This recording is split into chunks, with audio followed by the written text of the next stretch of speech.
കപ്പൽ അപകടം. കടൽ മത്സ്യം കഴിക്കാമോ? ഭക്ഷ്യയോഗ്യമല്ലെങ്കിൽ എങ്ങനെ തിരിച്ചറിയും? കേരള തീരത്ത് നടന്ന 2 കപ്പൽ അപകടങ്ങളും തീരദേശവാസികളിലും മത്സ്യത്തൊഴിലാളികളിലും വലിയ ആശങ്ക നിറച്ചിരുന്നു. നിലവിലെ സാഹചര്യത്തിൽ കടൽ മത്സ്യം ഭക്ഷ്യയോഗ്യമാണോ എന്നാണ് ജനങ്ങളുടെ സംശയം. ആദ്യ കപ്പൽ അപകടം തന്നെ മത്സ്യവില്പനയെ സാരമായി ബാധിച്ചിരുന്നു. രണ്ടാമത്തെ അപകടം കൂടിയായപ്പോൾ ആശങ്ക ഇരട്ടിയായി. കപ്പൽ അപകടം സംഭവിച്ചതിന് പിന്നാലെ എണ്ണ, രാസവസ്തുക്കൾ പോലുള്ള അപകടകാരികളായ പദാർത്ഥങ്ങൾ മീനുകളുടെ ഉള്ളിലെത്തിക്കാണും എന്നാണ് പലരും പ്രചരിപ്പിക്കുന്നത്. അതുകൊണ്ട് തന്നെ മീൻ വാങ്ങിക്കരുതെന്നും ഇക്കൂട്ടർ പറയുന്നു.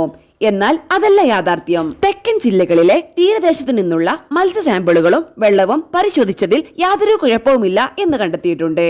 ഇതുകൂടാതെ നിലവിൽ വടക്കൻ ജില്ലകളിലെ സാമ്പിളുകളും പരിശോധിക്കുന്നുണ്ട്. ആദ്യ അപകടമുണ്ടായപ്പോൾ തന്നെ പ്രാഥമിക പരിശോധന നടത്തുകയും 30-ലധികം മത്സ്യ സാമ്പിളുകൾ പരിശോധിക്കുകയും ചെയ്തിരുന്നു. അവയെല്ലാം തന്നെ ഭക്ഷ്യയോഗ്യമാണെന്ന് കണ്ടെത്തുകയും ചെയ്തു. നിലവിലെ സാഹചര്യത്തിൽ ആശങ്കപ്പെടേണ്ട കാര്യമില്ല.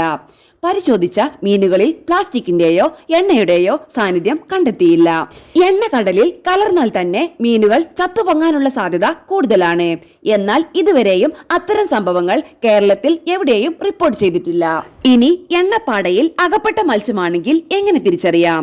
സ്വാഭാവികമായും ചെകിളയുടെ ഭാഗത്തും അതിന്റെ ശരീരത്തിലും എണ്ണയുടെ അംശം കാണാം.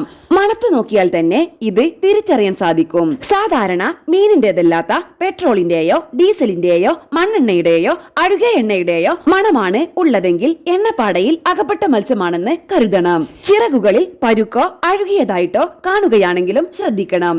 ഒരു മത്സ്യത്തിന്റെ സ്വാഭാവിക നിറത്തിൽ നിന്ന് വ്യത്യാസമുണ്ടെങ്കിൽ അതും ഒഴിവാക്കാം. നിലവിലെ സാഹചര്യത്തിൽ ഇത്തരം പ്രശ്നങ്ങൾ പരിശോധനയിൽ കണ്ടെത്തിയിട്ടില്ല. അതുകൊണ്ട് ആശങ്കയില്ലാതെ മീൻ കഴിക്കാവുന്നതാണ്. തീർച്ചയായും കടലിൽ ഇത്തരമൊരു അപകടമുണ്ടാകുമ്പോൾ ദൂരവ്യാപകമായ ഫലങ്ങൾ ഉണ്ടാകാൻ സാധ്യതയുണ്ട്. എണ്ണ കടലിൽ കലർന്നും പ്ലാസ്റ്റിക് നൊഡ്യൂൾസ് കടലിൽ വന്നടിയുകയും അത് ഭക്ഷ്യശൃംഖലയെ പ്രതികൂലമായി ബാധിക്കുകയും ചെയ്യാറുണ്ട്. ഈ വിഷയത്തിൽ കൂടുതൽ സമയമെടുത്തുള്ള പഠനം ആവശ്യമാണ്. എന്നാൽ നിലവിലെ സാഹചര്യത്തിൽ മത്സ്യം കഴിക്കുന്നത് കൊണ്ട് യാതൊരു പ്രശ്നവുമില്ല. അത് യാതൊരു രീതിയിലും ജനങ്ങളുടെ ആരോഗ്യത്തെ ബാധിക്കുകയില്ല.